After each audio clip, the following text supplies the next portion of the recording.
చక్కని సమాధానాన్ని మాకు అందించారు. Thank you brother. అయితే ఇంకా కొన్ని ప్రశ్నలు ఉన్నాయన్న. ఆ ప్రశ్న ఏంటంటే, ఇప్పుడు కింద నుండి వచ్చిందన్న మాకు. ఇప్పుడు కొంతమంది క్రైస్తవేత్తరులు క్రిస్టియానిటీని తప్పుపడుతూ బైబిల్కి భౌగోళికమైన ఆధారాలు లేవనుకుంటూ మా మత గ్రంథాల్లో మా దేవుళ్ళు సంచరించిన భూభాగాలు ఉన్నాయి, వారు సంచరించిన ప్రాంతాలు భౌగోళిక ఆధారాలు పురావస్తు ఆధారాలు అన్నీ ఉన్నాయని కొన్ని ఆధారాలను మాకు చూపిస్తున్నారు. ఏంటంటే రామసేతుకు సంబంధించిన ఆ బ్రిడ్జ్ కావచ్చు, ద్వారకాకు సంబంధించిన కావచ్చు. అసలు ఈ గాథలన్నీ నిజంగా జరిగినవేనా? ఇవి కొంతమంది పెద్దలు అన్నట్టుగా ఇవి పుక్కిటి పురాణాలు అన్నట్టుగా ఇవేనా కల్పిత కథలా? ఎంతవరకు వాస్తవం? బైబిల్కి మిగిలిన గ్రంథాలకి వ్యత్యాసం ఏంటో ఈ నిజమైన ఆధారాలు కాదన్నా తెలియజేయండి.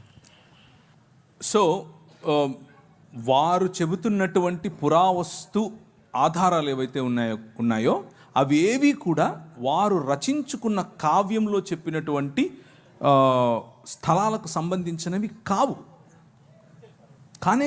ఉదాహరణకు రీసెంట్గా గౌరవ సుప్రీంకోర్టు వారు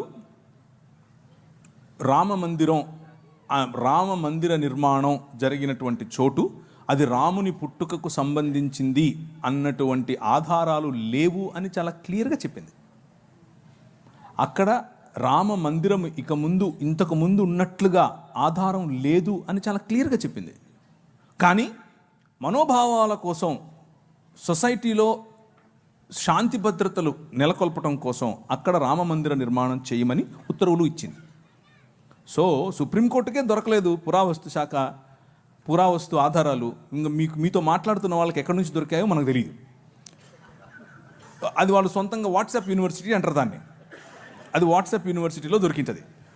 ఇకపోతే కొన్ని విషయాలు చూద్దాం. మీరు అడిగినటువంటి బ్రిడ్జ్ ఏదైతే ఉందో దాన్ని యాడమ్స్ బ్రిడ్జ్ అంటారు. అది వానర సైన్యం నిర్మించినటువంటి వారధి కాదు, దాన్ని యాడమ్స్ బ్రిడ్జ్ అంటారు. అది న్యాచురల్గా ఫామ్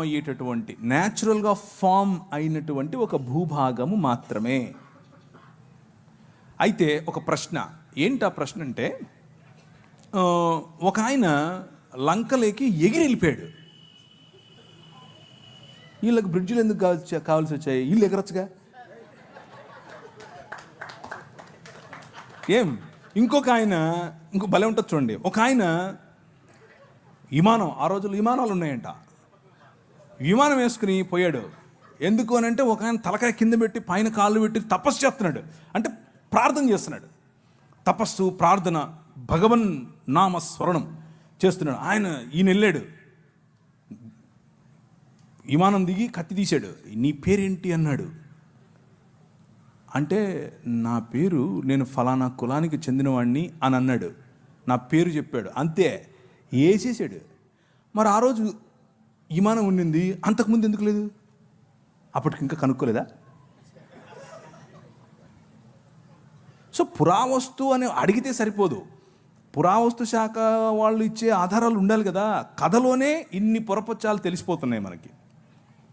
విమానం ముందు, ఇప్పుడు అక్కడ యుద్ధం అంతా అయిపోయిన తర్వాత వారధి మీద వచ్చారా? లేదు, విమానంలోనే వచ్చారు, పుష్పక విమానంలో వచ్చారు. అంతకుముందు ఎందుకు లేదు అది? ఇట్లాంటి ప్రశ్నలు చాలా అవుతాయండి ఇంకా. సో అదే వారధి అవసరం లేదు. ఈ మాటలు ఏవైతే చెప్తున్నారో ఇవి తరువాత లేటరల్ డెవలప్మెంట్స్ అంటారు వీటిని. అంటే తరువాత డెవలప్ చేసుకున్నటువంటి ఆధారాలు, తరువాత డెవలప్ చేసుకున్నటువంటి కాన్సెప్ట్స్. సో అవి నాకు అర్థమైనంతలో, నేను రికార్డెడ్గా చెప్తున్నాను, నేను చదివినంతలో పుల్లెల రామకృష్ణుడు గారు రాసినటువంటి, వారు తర్జుమా చేసినటువంటి వాల్మీకి రామాయణం నేను చదివాను. అది కూడా దేనికి చదివాను అంటే, మన హిందూ మిత్రులు కొంతమంది వారు వేసే ప్రశ్నలకు సమాధానం చెప్పడం కోసం అదే పనిగా కూర్చొని అన్ని కాండాలు క్షుణ్ణంగా అర్థం చేసుకుంటూ లైన్ బై లైన్ అండర్లైన్ చేసుకుంటూ చదివాను. కానీ అందులో వారు ప్రస్తావించినటువంటి స్థలాలు కానీ, వారు ప్రస్తావించినటువంటి మనుషులు కానీ, వారు ప్రస్తావించినటువంటి కోటలు కానీ, వారు ప్రస్తావించినటువంటి భారతంలో కూడా వారు ప్రస్తావించినటువంటి ఇళ్ళు కానీ ఏదీ ఇప్పుడు మనకు లభ్యంగా లేదు, ఏదీ మనకు అందుబాటులో లేదు. ఒకవేళ ఉంటే ఆర్కియాలజికల్ సొసైటీ ఆఫ్ ఇండియా అని ఒక వెబ్సైట్ ఉంది. అది భారతదేశ పన్ను, మనమందరం పన్ను కడతాం, భారతదేశ గవర్నమెంట్ వాళ్ళు ఆ వెబ్సైట్ పెట్టారు. అందులో తప్పకుండా ఉంటుంది. లేదు, బౌద్ధానికి ఉంది, జైనానికి ఉంది, క్రైస్తవానికి ఉంది. అశోకుడు జీవించిన కాలంలో శిలాఫలకాలు పెట్టాడు. అందులో అరమైక్ భాష ఉంది, అందులో తమిళ భాష ఉంది, అందులో పాలి ధమ్మలిపి ఉంది. సంస్కృతం లేదు, హిందీ లేదు, ఏం లేదు. సో ఇది ఈ పురావస్తు శాఖకు సంబంధించినటువంటి ఆధారాలు. ఉదాహరణకు లిపి, ఉదాహరణకు శిల, ఉదాహరణకు శిలా శాసనములు, ఉదాహరణకు మందిరములు, ఇలాంటివేవి కూడా వాళ్ళు చెప్తున్నట్లుగా లక్షల సంవత్సరాల క్రితం ఉన్నాయి, ఏమీ లేవు. అదంతా బూటకం.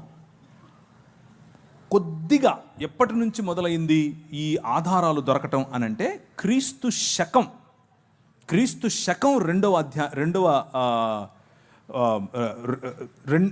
2 AD తర్వాతనే దొరికాయి. 2 AD తర్వాత, దానికి ముందు క్రీస్తు పూర్వం ఎటువంటి ఆధారాలు కూడా వీరు చెప్తున్నటువంటి వాటికి దొరకలేదు. రాతపూర్వకంగా లేదు, సంస్కృతపూర్వకంగా లేదు, లిపిపూర్వకంగా లేదు, పుస్తకపూర్వకంగా లేదు, ఏదీ లేదు. క్రీస్తు పూర్వం ఉన్నటువంటి ఆలయాలు అన్నీ కూడా బౌద్ధానికి చెందినవే. సో పుష్యమిత్ర శుంగుడు తన జీవిత చరిత్రను రాముడి జీవిత చరిత్రగా రాయించాడు అన్నది ఒక థియరీ ఉంది. అది కూడా అయ్యుండే అవకాశం ఉంది అని అంటున్నారు. అంతేగాని కొత్తగా ఇప్పుడు వచ్చి అప్పుడెప్పుడో లక్షల సంవత్సరాల క్రితం నుంచి మేము ఉన్నాం అని అంటే దానికి పురావస్తు శాఖకు సంబంధించినటువంటి ఆధారాలు లేవు. సింపుల్ కాన్సెప్ట్ అర్థం చేసుకోండి. మనిషి వనవాసిగా ఉండి ఆ తర్వాత మెల్లిమెల్లిగా రాతి యుగం, ఆ తర్వాత మెల్లిమెల్లిగా లోహయుగం అంటే మెటల్ ఉపయోగించిన యుగం. దీనికి పురావస్తు శాఖ వాళ్ళు డేట్స్ వేసి పెట్టారు. ఎప్పటి నుంచి ఎప్పటి వరకు ఈ యుగం, ఎప్పటి నుంచి ఎప్పటి వరకు ఈ యుగం అని. మెటల్ ఇన్వెంట్ చేసిన తర్వాత వచ్చినటువంటి యుగం ఏదైతే ఉందో, రాతి యుగం తరువాత, మెసపటోమియా తరువాత ఈజిప్షియన్ సివిలైజేషన్ అంటే మోషే సమయం. ఆ సమయానికి మెటల్ డెవలప్ అయింది, ఆ సమయానికి లోహం డెవలప్ అయింది. కనుకనే రథాల యొక్క మొట్టమొదటిసారి రథాల వాడటం, మొట్టమొదటిసారి గుర్రాలు రథాలు కలిపి వాడటం ఈజిప్షియన్ సివిలైజేషన్లో మనం చూస్తాం. గుర్రాలు ఆ తరువాత దాదాపు కొన్ని వందల సంవత్సరాల తర్వాత మెల్లిమెల్లిగా ఈ జంబూక ద్వీపం అని పిలువబడినటువంటి భారత ఇండియన్ సబ్ కాంటినెంట్ అనేదైతే అంటున్నామో ఆ ప్రాంతాలకు వచ్చాయి. గుర్రాలు వచ్చింది మోషే తరువాత యుగంలో, మోషే మరియు ఈజిప్షియన్ సివిలైజేషన్ తరువాతి కాలంలో, అంటే క్రీస్తు పూర్వం మహా అయితే 1000 సంవత్సరాలు. అప్పుడు గుర్రాలు వచ్చాయి, రథాలు వచ్చాయి. లక్షేళ్ల క్రితం గుర్రాలు రథాలు ఎక్కడి నుంచి వస్తాయి? ఇంత చిన్న ప్రశ్న రాదా మనుషులకి? లేవు. అది మీరు అడిగిన ప్రమాణంలోనే ఆర్కియలాజికల్ సర్వే ఆఫ్ ఇండియా వాళ్ళే ఒప్పుకున్నది. అది రీసెంట్గా IIT ఖరగ్పూర్ వాళ్ళు ఇలాంటి ఒక క్యాలెండర్ సృష్టించి ప్రజల్లో ఈ సనాతన ధర్మం అనే కాన్సెప్ట్ను IIT వాళ్ళు, ఇండియన్ ఇన్స్టిట్యూట్ ఆఫ్ టెక్నాలజీ, వాళ్ళకి ఏం పని మతంతో, వాళ్ళు కూడా ఈ వాట్సాప్ యూనివర్సిటీ మొదలుపెట్టారు. వాళ్ళ కోసం మేము రెగ్యులర్గా వాళ్ళకు వినిపించాల్సినటువంటి మంత్రాలు వినిపిస్తూనే ఉన్నాం. అది కాదు, దానికి ఆధారం లేదు, ఏ ఆధారము లేదు. కానీ ఇప్పుడు మీరు అదే బైబిల్ని తీసుకోండి. వారు బైబిల్లో చెప్పిన ఇశ్రాయేలీయులు చేసిన నిర్మాణంలో భాగమైనటువంటి పిరమిడ్స్ ఉన్నాయా? ఉన్నాయి. ఇశ్రాయేలు మాట్లాడుతున్నటువంటి ప్రదేశాలు ఉన్నాయా? ఉన్నాయి. ఐగుప్తు దేశం ఉందా? ఉంది. నది ఉందా? ఉంది. యొర్దాను నది ఉందా? ఉంది. ఎర్ర సముద్రం ఉందా? ఉంది. బెత్లెహేం ఉందా? ఉంది. యెరూషలేం ఉందా? ఉంది. తెలవీవ్ ఉందా? ఉంది. తూరు పట్టణం ఉందా? ఉంది. తర్షీష్ ఉందా? ఉంది. ఏది లేదు. ప్రతి ఒక్కదానికి ఎవిడెన్స్ ఉంది. ఫలానా రాజు ఫలానా సమయంలో ఫలానా చోట ఫలానా జనాభా లెక్కలేశాడు, అప్పుడు యోసేపు మరియను తీసుకెళ్ళాడు. వెళ్తే మనకు తెలీదా? కైసర్ అగస్తస్ ఏం చేశాడు, కైసర్ తిబేరియస్ ఏం చేశాడు, వాళ్ళు ఏ విధంగా జనాభా లెక్కల కోసం అందరినీ వెళ్ళమని చెప్పారు. This is all recorded, tracked.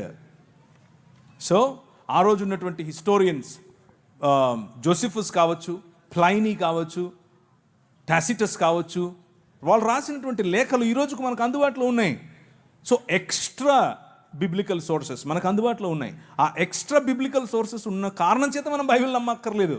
బైబిల్కే అవన్నీ తర్వాత వచ్చి మళ్ళీ లైన్ అవ్వాలి. ఎందుకంటే Bible it self is a historical book. అందులో చరిత్ర చాలా స్పష్టంగా రాశారు. గలతీ ద్వీపం ఈ రోజుకుందా? ఉంది. స్మిర్నా ఉందా? స్మిర్నా అంటే ఈరోజు ఉన్న సిరియాలో ఉన్న ఇజ్మీర్ అనే సిటీ. ప్రతి సిటీ ఈరోజు మనం కొన్ని మునిగిపోయాయి, కానీ మెజారిటీ ఆఫ్ ప్లేసెస్ ఈ రోజుకు ఉన్నాయి. అంతటా పౌలు ఇటలీ పటాలమునకు వెళ్ళను. ఇటలీ కనిపిస్తుందా ఈరోజు? లేదా? ఎస్. ఆయన అరియపెగస్ అనేటటువంటి ఉందా? లేదా? ఈ రోజుకు ఉంది. సో బిబ్లికల్ డేటా, బైబిల్కి ఉన్నటువంటి డేటా ఒకవేళ తీసి దానికి ఉన్న ఆర్కియలాజికల్ ఎవిడెన్స్ ఒక తక్కెడలో ఒక పక్క పెడితే రెండో పక్క వీళ్ళ పుస్తకాలు అన్నీ కలిపి తర్వాత ముస్లింల పుస్తకాలు అన్నీ కలిపి ఆ తర్వాత ఇంకా ఏమేమి ఉన్నాయో అన్నీ కలిపి బౌద్ధం తప్ప, బౌద్ధానికి చాలా ఎవిడెన్సెస్ ఉన్నాయి. ఇవి పెడితే ఇలా ఉండేది ఒక ఇంచు కూడా పైకి లేదు. ఎందుకంటే ఏం లేదు ఇక్కడ, ఏమీ లేదు ఇక్కడ అంతా ఉంది. సో మీరు అరిస్టాటిల్ నమ్ముతారు, అరిస్టాటిల్కి ఎవిడెన్స్ లేదు. మీరు అలెగ్జాండర్ ది గ్రేట్ నమ్ముతారు, అలెగ్జాండర్ గ్రేట్ ఎవిడెన్స్ లేదు. యేసు ప్రభుకు ఎవిడెన్స్ ఉంది. అరిస్టాటిల్ పంపగా వచ్చిన దాన్ని ఏమంటారు, గ్రీక్ ప్రపంచాన్ని జయించాలనుకున్నటువంటి ఈ అలెగ్జాండర్ ది గ్రేట్ వారి పిల్లల ఒకడైనటువంటి ఈ శంగులు కాదు, క్షమించండి, వాళ్ళలో ఒకడైనటువంటి అశోకుడు కదా, ఆయన ఇంట్లో గ్రీక్ మాట్లాడాడు. మరి అందుకని గ్రీక్లో శిలాఫలకాలు కనిపిస్తాయి మనకు భారతదేశంలో. అలాంటిది సంస్కృతంలో కనిపించాలిగా. ఒక్కట్లేదు. I'm not exaggerating. ఒక్కటి కూడా లేదు. మరి ఏదో చూపించండి ఆర్కియలాజికల్ ఎవిడెన్స్ ఎక్కడుందో. సో ఇదంతా కూడా ఆయాసం, అంతే.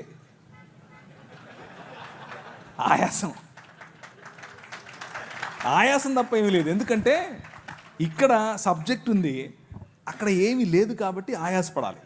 నీకు అని చెప్పాలి. అవతలుడు ఏం అనక ముందే మనమే అనేసామనుకో అవతలుడు ఏమండు కదా అని. అలా ఏం కాదు, మనం ప్రశ్నిస్తూనే ఉంటాం. రైట్.